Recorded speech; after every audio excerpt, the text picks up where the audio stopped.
Hello everyone and welcome back to my channel Math Veda और before we begin screen के नीचे आपको subscribe button दिख रहा होगा प्लीज उसे प्रेस कीजिए ताकि आपको आगे भी इस तरह के इंफॉर्मेशनल वीडियोस मिलते रहे। So without wasting much of your time let's start. आज का हमारा टॉपिक है रेशियो एंड प्रोपोर्शन। आप स्क्रीन पे देख सकते हैं what do you mean by antecedent and consequent. आज बेसिकली कॉन्सेप्चुअल है, ज़्यादा एग्जांपल्स नहीं है, so please stay tune till the end of the video ताकि आपको बेसिक कंसेप्ट एकदम सा क्लियर हो जाए रेशियो एंड प्रोपोर्शन का। सो डेफिनेशन ही है आज। सो या लेट्स स्टार्ट। मैं आपको बोलता हूँ रेशियो क्या है।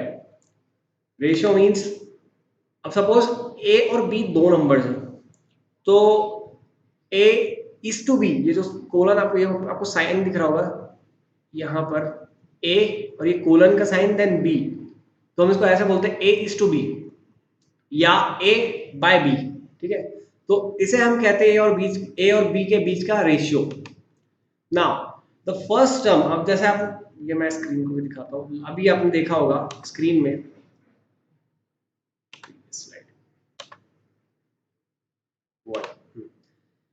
What do you mean by antecedent and consequent. तो अभी ये बताते हैं कि एंटीसीडेंट और कॉन्सिक्वेंट क्या है। जैसे कि अभी हमको बताया ही था, जो आपका ए रहेगा न्यूमरेटर ऊपर वाला, that will be your antecedent. ये जैसे ए इज टू बी दिया है यहाँ पे, ठीक है, तो जो ए रहेगा that is known as antecedent. और जो सेकंड टर्म रहेगा बी, जो डिनोमिनेटर में रहता है, इन जनरल डिनोमिनेटर में रहता है, ये एक्चुअली डिनोमिनेटर नहीं बोलना चाहिए बिकॉज ये दो रेशियो में है, ठीक है। So the second term, I should say second term would be right, तो that is known as consequent, antecedent consequent. अब इसमें इंपॉर्टेंट पॉइंट क्या है, suppose we are taking out ratio, A और बी के बीच का हम रेशियो निकाल रहे हैं, तो एक चीज का खास ध्यान रखना है कि ए और बी दोनों की यूनिट सेम हो, सेम यूनिट। व्हिच मींस अगर एक सपोज मैंने ए की जो क्वांटिटी उसका यूनिट मेरा सेंटीमीटर में है और बी की क्वांटिटी मिलीमीटर में है, तो जो रेशियो है वो फिर गड़बड़ हो जाएगा। दोनों क्वांटिटी की यूनिट सेम होना चाहिए, सेंटीमीटर तो सेंटीमीटर, किलोमीटर तो किलोमीटर, मीटर तो मीटर। अब जैसे कुछ केसेस में स्पीड का रेशियो होता है तो kilometre per hour, that is a different thing, पर हाँ उसमें भी दो स्पीड्स का रेशियो हो रहा है तो किलोमीटर पर आवर और किलोमीटर पर आवर होना चाहिए, मीटर पर मिनट वाले में फिर वहां पे गड़बड़ी होती है। तो मेक श्योर कि आपके यूनिट सेम होना चाहिए।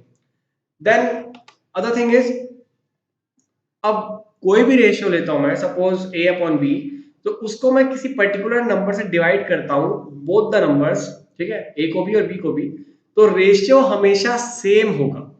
आई रिपीट, देख लीजिए पॉइंट पढ़ देता हूं मैं, when same number is multiplied, same number को मैं मल्टीप्लाई करता हूं and divided to both the numbers, A को भी और बी को भी मल्टीप्लाई करो या डिवाइड करो सेम नंबर से, तो जो मेरा रेशियो है वो चेंज नहीं होगा, द रेशियो रिमेन सेम। 3/5 है तो इंटू थ्री किया, थ्री थ्री 9 हो गया, 5 3 15 हो गया, तो 9/15 को भी मैं जब कैंसिल करूंगा तो 3/5 ही आएगा। That is what it actually means to say. तो अभी देखते हैं इसकी बेसिक और डेफिनेशंस क्या क्या है। जैसे आई गेस ये सारी चीजें आपको पता है पहले से, बट एक्चुअल टर्म्स क्या है वो नहीं पता है, तो मैं वो उसके ऊपर वीडियो बना रहा हूँ। सो लाइक डुप्लीकेट रेशियो, अब जैसे हमें पता है कि 3/5 की बात करता हूँ जैसे फॉर एग्जाम्पल, तो 3 का स्क्वायर इज 9 एंड 5 का स्क्वायर इज 25, बट इसको हम डुप्लीकेट रेशियो भी बोलते हैं, शायद आपको पता हो, बट आई नो कि आई गेस बहुत सारे लोगों को इस बारे में नहीं पता होगा, कि मुझे खुद को मेरे कॉन्सेप्ट्स में ब्रशअप कर रहा था अभी जब पढ़ रहा था, तो याद आई ये सारी चीजें, मैं भूल गया था।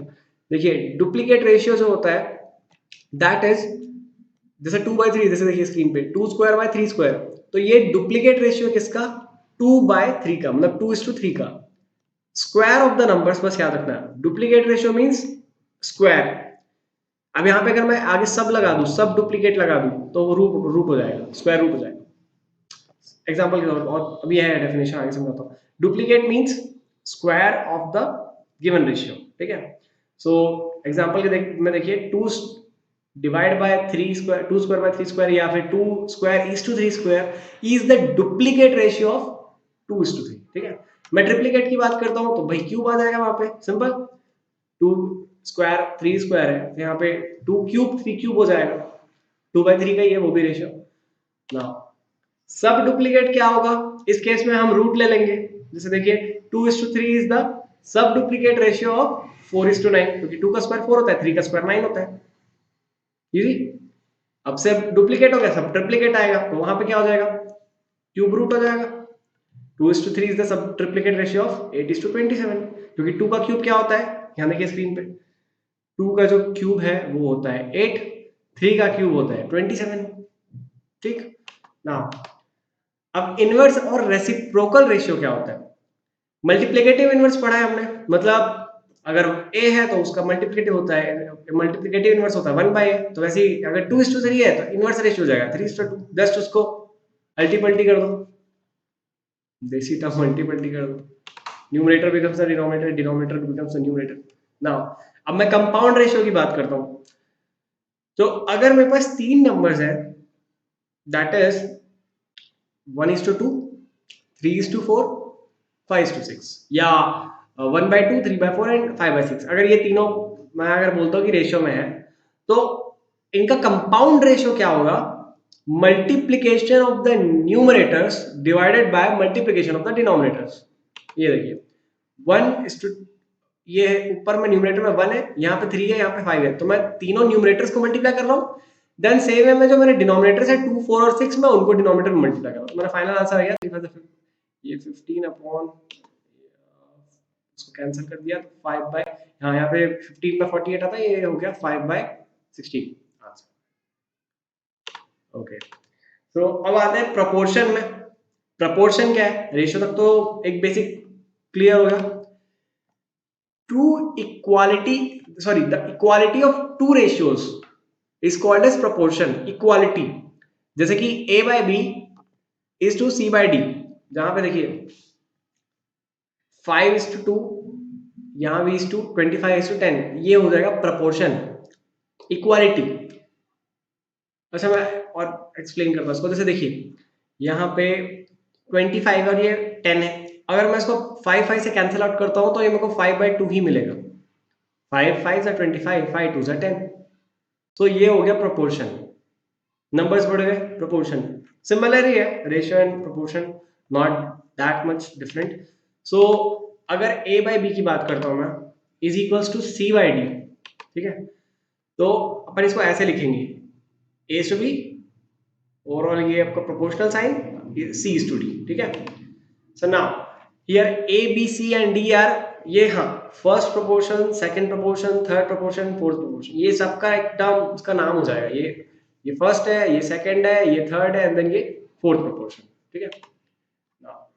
हाँ अब ये एक मोस्ट इंपॉर्टेंट चीज है, देखिए जो फर्स्ट वाले पार्ट का न्यूमरेटर है और सेकंड वाले पार्ट का डिनोमिनेटर है, इसे हम बोलते हैं एक्सट्रीम्स, ठीक है। a by B C by D है, तो यहाँ पे इनिशियल वाला a हो गया और लास्ट वाला d हो गया, तो a और d को अपन बोलेंगे एक्सट्रीम्स। बीच के जो दो टर्म बच रहे हैं, जैसे कि ये देखिए यहाँ पे first term and fourth term, these two are known as extremes, and second and third ये जो बीच वाले दो हैं, इन दोनों को अपन बोलते हैं मीन्स। ए बी सी दिया है तो b is the mean of A and C, ऐसा मतलब बीच वाले टर्म को हम मीन बोलते हैं और जो बाहर वाले टर्म्स है उनको हम एक्सट्रीम्स बोलते हैं, ठीक है। Now suppose 4 quantities are in proportion, A B C और डी अगर प्रोपोर्शन में है, तो इन दैट केस अब देखते हैं कि फॉर्मूले अगर क्या है हमारे, क्या बोलते हैं, a by B equals to c by D, ठीक है। सो नाउ जैसा कि अभी हमने पढ़ा ही है, देखा ही है, a is to b overall proportional to c is to d। So या सी दिस, अभी मैं और इसको एक्सप्लेन करता हूँ।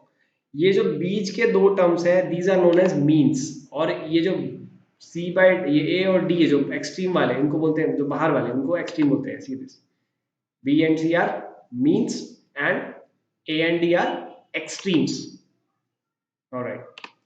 तो इस चीज का भी ध्यान रखना है, जब मल्टीप्लीकेशन होगा तो वो मीन का होगा और एक्सट्रीम एक्सट्रीम का होगा, ठीक है। Mean and mean, extreme extreme, तो b इंटू सी हो जाएगा, ये देखिए यहाँ पे, और a इंटू डी हो जाएगा, इक्वल साइन।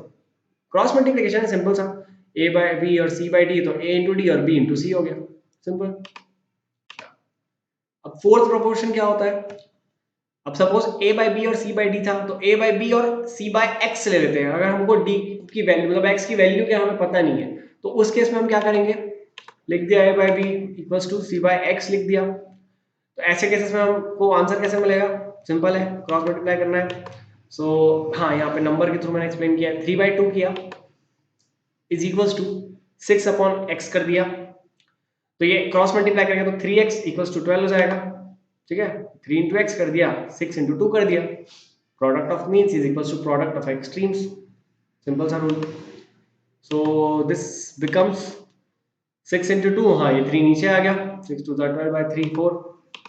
तो ये आपके x की वैल्यू आ गई, मेरे x की वैल्यू आ गई 4, ठीक है ना। मैं थर्ड प्रोपोर्शन की बात करता हूँ।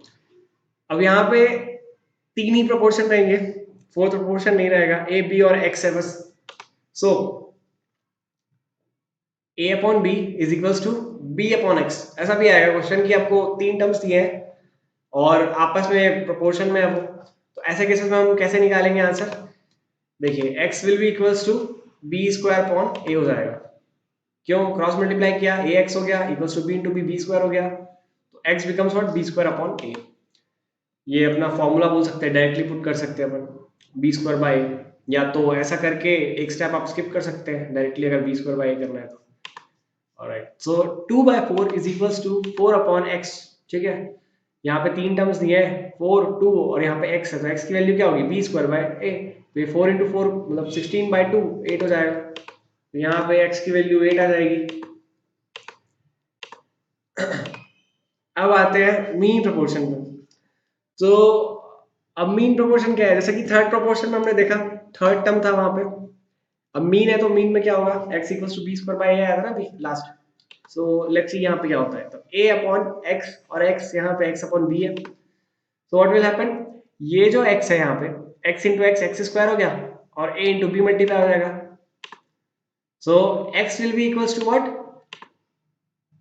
रूट ओवर ए बी, या तो x square is equals to a b कर सकते हैं, x equals to root a b, ठीक है। मीन प्रोपोर्शन क्या है इसमें, now 16 by x equals to x upon 4, तो अगेन क्रॉस मल्टीप्लाई किया, 16 4 जा 64, तो रूट 64 मेरा आंसर आ रहा है 8, ठीक। सो this was mean proportion. Fourth देख लिया, थर्ड देख लिया, मीन देख लिया ना। अब एकदम जो कॉन्सेप्चुअल फॉर्मूला है इसके, कॉम्पोनेंटो डिविडेंडो, हाँ बताता हूँ, a by B equals to c by D, ठीक है। तो इस केस में क्या होगा, a प्लस बी मतलब numerator plus denominator upon denominator will be equals to, जैसे c बाई डी है तो न्यूमरेटर प्लस डिनोमिनेटर क्या हो जाएगा, c plus d upon d, ठीक है। ये दोनों प्रोपोर्शन इक्वल होंगे and this property is known as componendo, okay, componendo property है ना। a माइनस बी है अपॉन में b इज इक्वल्स टू, अब जैसे यहाँ पे प्लस था वैसे यहाँ पे माइनस कर दिया, a minus B upon B मतलब numerator minus denominator upon denominator is equals to, same यहाँ पे भी किया c minus D upon D. तो ये भी, ये दोनों प्रोपोर्शन इक्वल होंगे and this is known as dividendo. Addition में कंपाउंड हो रहा है, ऐड हो रहा है तो कॉम्पोनेंडो, डिवीजन मतलब ये डिवाइड हो रहा है दो पार्ट में, सब्ट्रैक्ट हो रहा है तो ये इसका नाम हो गया डिविडेंडो। एंड देन एडिशन और सब्ट्रैक्शन दोनों एक साथ होगा तो वो कॉम्पोनेंडो एंड डिविडेंडो हो जाएगा। जैसे कि एग्जांपल के तौर पे यहाँ पे a plus b upon a minus b, numerator में हमने a मतलब टॉप पार्ट में हमने a प्लस बी कर दिया, न्यूमरेटर प्लस डिनोमिनेटर कर दिया, अपॉन में न्यूमरेटर माइनस डिनोमिनेटर कर दिया, a plus b upon a minus b, same में इज इक्वल्स टू, ये दोनों प्रोपोर्शन इक्वल होंगे, c plus d upon c minus d, so that will be known as componendo and dividendo, ठीक। एक last property और है, a by b है यदि, and then a plus c upon b plus d हो सकता है, and then a minus c और b माइनस डी हो सकता है, ठीक है। So this was our concept of ratio and proportion today, या बॉक्स बना दिया। आगे आप प्लीज ट्राई कीजिए कि और भी रेशियो एंड प्रोपोर्शन के क्वेश्चंस कीजिए, क्योंकि बहुत इजी रहते हैं, ये ट्रिकी रहते हैं, सिंपल से रहते हैं, यूनिट कन्वर्जन जब होता है वहां पे फंस जाते हैं और गलत आंसर लगा देते हैं। Please try to clear the concept and then try to solve as many questions as you can. And if you like the content, please do let me know in the comment section. for assistance in mathematics, any type of assistance in mathematics, I'm there. Like कीजिए, share कीजिए और subscribe कीजिए math Veda को। And till then next week मिलते हैं अगले topic के साथ। सो तब तक के लिए goodbye and take care.